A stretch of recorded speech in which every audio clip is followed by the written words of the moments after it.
మీ కుటుంబ శాంతి, ఆరోగ్యం, ఆర్థిక అభివృద్ధి కోసం రుద్రాక్ష మహాపూజలో తప్పక పాల్గొనండి. ఇప్పుడే నమోదు చేసుకోండి. నమస్తే, welcome back to Suman TV. Present మనతో పాటు ఉన్నారు పబ్లిక్ స్పీకర్ రజనీ రమ్మ గారు. నమస్తే మ్యామ్. నమస్తే నవీన. మేడం, ఒక్కసారి మనం అమెరికాలో ఉంటున్నటువంటి పిల్లల గురించి మాట్లాడుకుందాము. అంటే వాళ్ళ తల్లిదండ్రులు ఏమో ఇండియాలో ఉంటున్నారు. కొన్ని సంఘటనలు ఎన్నో అంటే కొన్ని జరిగాయి, మాట్లాడుకున్నాం కూడా. ఏంటంటే అక్కడ ఉన్నటువంటి పిల్లలు ఎవరైతే ఉంటారో, ఇక్కడ తల్లిదండ్రులు కనుక కొంచెం హెల్త్ బాగోపోయినా, అన్ఎక్స్పెక్టెడ్గా వాళ్ళు చనిపోయినా కూడా వీళ్ళు ఏంటంటే కెరియర్ని కొన్ని సినిమాలో చూసుంటాం మనం ఈ సీన్లు బాగా. అబ్బా నాకు ఇప్పుడు టైం లేదు, నేను ఇప్పుడు రావాలా, ఇంకా చనిపోలేదు కదా అన్న అవి కూడా చూసాం మనం. ఇంకా చనిపోలేదు కదా, చనిపోయినప్పుడు చెప్పండి, ఇంకా అప్పుడు వస్తాలే, మేము ముందు వచ్చినా మళ్ళీ ఒకవేళ ఎక్స్టెండ్ అయితే మాకు లీవ్స్ ఎక్స్టెండ్ అవ్వవు, మా వర్క్ అయిపోద్ది, మా ప్రాజెక్ట్స్ అయిపోతాయని చెప్పి వీళ్ళు ఏం చేస్తారంటే రేపు పొద్దున చనిపోయాక మనకి ఇన్ఫర్మేషన్ ఇచ్చినప్పుడు అయిపోయిందా, చనిపోయారా, అయితే మేము వచ్చిన ఉపయోగం ఏముంది, ఆన్లైన్లో చేసేద్దాం, ఈవెంట్ వాళ్ళకి అప్ చెప్పేస్తాం, కార్యక్రమం అంతా వాళ్ళు చాలా జాగ్రత్తగా లగ్జరీగా చేస్తారు, ఆర్భాటంగా చేస్తారు, మేము లేకపోయినా పర్వాలేదు అని ఇట్లా తయారవుతున్నారు పిల్లలు. ఒక్కసారి మనం మాట్లాడుకోండి, అంటే కర్మకాండలు అనేవి ఆన్లైన్లో చేయిస్తూ అక్కడ చూస్తున్నటువంటి పరిస్థితి నెలకొంటుంది అని అంటే ఏం జరుగుతుంది ఇక్కడ అంటే? అవును, అలాగే జరుగుతుంది. వాళ్ళు రాలేరు, ఆ సీట్లో నుంచి కదిలి అన్నం కూడా తినలేని బిజీలో ఉంటుంటారు వాళ్ళు. మరి అలాంటప్పుడు ఎందుకు అక్కడికి వెళ్ళడం, ఎందుకు ఇక్కడే ఉండండి. ఇక్కడ ఇండియాలో వచ్చే జీతాలతో బ్రతకడానికి అలవాటు పడండి. లేదు, ఒక కెరీర్ కోసం, ఒక చిన్న గోల్ కోసం వెళ్ళారు, సర్టెన్ మనీ మీరు సంపాదించుకోవడం కోసం వెళ్ళారు, అది అయిపోగానే వచ్చేయండి. ఆశ కదా మరి. మీరు చచ్చిపోయేదాకా అమెరికాలో మిమ్మల్ని ఎవరు ఉండమన్నారు భయ్? మేము ఇక్కడ నుంచి రాలేము అని ఆన్లైన్లో కర్మకాండలు జరిపించటం ఎందుకు? అంతా లేనప్పుడు మీరు వచ్చేయండి ఇక్కడికి. రేపు మీకు ఇదే పొజిషన్ కదా, మీరు అసలు చేయించుకోరేమో అవన్నీ.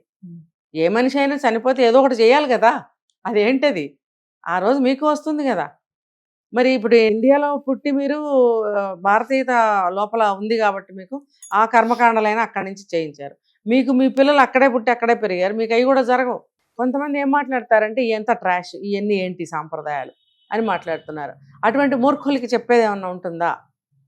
ఒక ఒక ఏమంటారు, ఒక సాంప్రదాయం కానీ ఒక ఆచారం కానీ ఏదైనా సరే అది చేస్తూ ఉన్న వాళ్ళకి, అక్కడ ఉండి చూస్తున్న వాళ్ళకి, అక్కడ ఉండి చేస్తున్న వాళ్ళకి, దాన్ని నమ్మిన వాళ్ళకి దాని యొక్క విలువ తెలుస్తుంది. అంతేగాని ఏదో తింటున్నాం, ఏదో కట్టుకుంటున్నాం, ఎలాగో మనిషిలాగా బతికేస్తున్నాం అంటే కాదు. నీ యొక్క ఉనికి ఏంటి, నువ్వెవరు, దానిలాగా బ్రతుకుతున్నావు నువ్వు? లేదు, ఎక్కడికో వెళ్తున్నావు వాళ్ళలాగా బ్రతుకుతున్నావు, ఇంకో చోటకి వెళ్తున్నావు వాళ్ళలాగా బ్రతుకుతున్నావు, నువ్వేంటి అసలు? అంటే పేరెంట్స్ కంటే కెరియర్కి ఎక్కువ ఇంపార్టెన్స్ ఇస్తున్నారా? అంతే అనుకోవాలి. గాడిదగుడ్డు కెరియర్ అండి, అక్కడ ఏముంది కెరియర్, ఒక 50 ఏళ్ళు వస్తాయి వాడికి, తండ్రికి ఇక్కడ 75 80 వస్తాయి.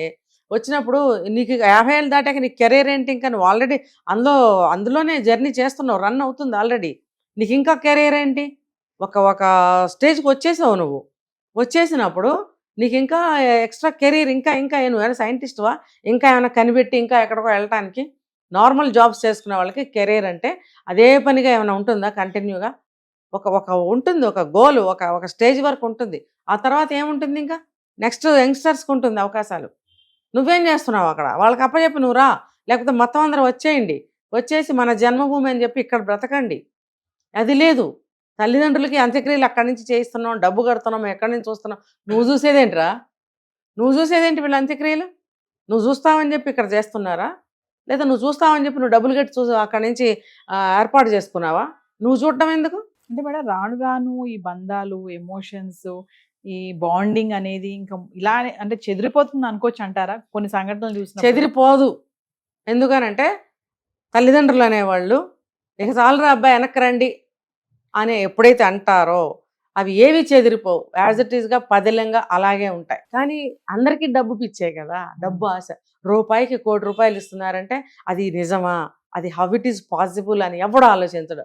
అదే మనం రూపాయి కడితే ₹1 కోటి ఇస్తాడంటే అని బట్టలు చేయించుకుని, చెప్పులు తెగ్గొట్టుకుని, పరుగులు పెట్టుకుని వెళ్ళేవాళ్లే కానీ అది ఎంతవరకు నిజం అని ఆలోచించే విజ్ఞత ఎవరికి లేదు, మూర్ఖులే ఎక్కువ ఉన్నారు. కాబట్టి డబ్బుకి ఇచ్చే ఇంపార్టెన్స్ మరి దేనికి ఎవరు? అమ్మో వాళ్ళు వచ్చేస్తే డబ్బులు పోతాయినా, మా పిల్లలకి డబ్బులు పోతాయి, వాళ్ళు సంపాదించుకోవాలి కదా, మేమేమైపోయినా పర్వాలేదు అని అనుకునే వాళ్ళు కూడా ఉన్నారు.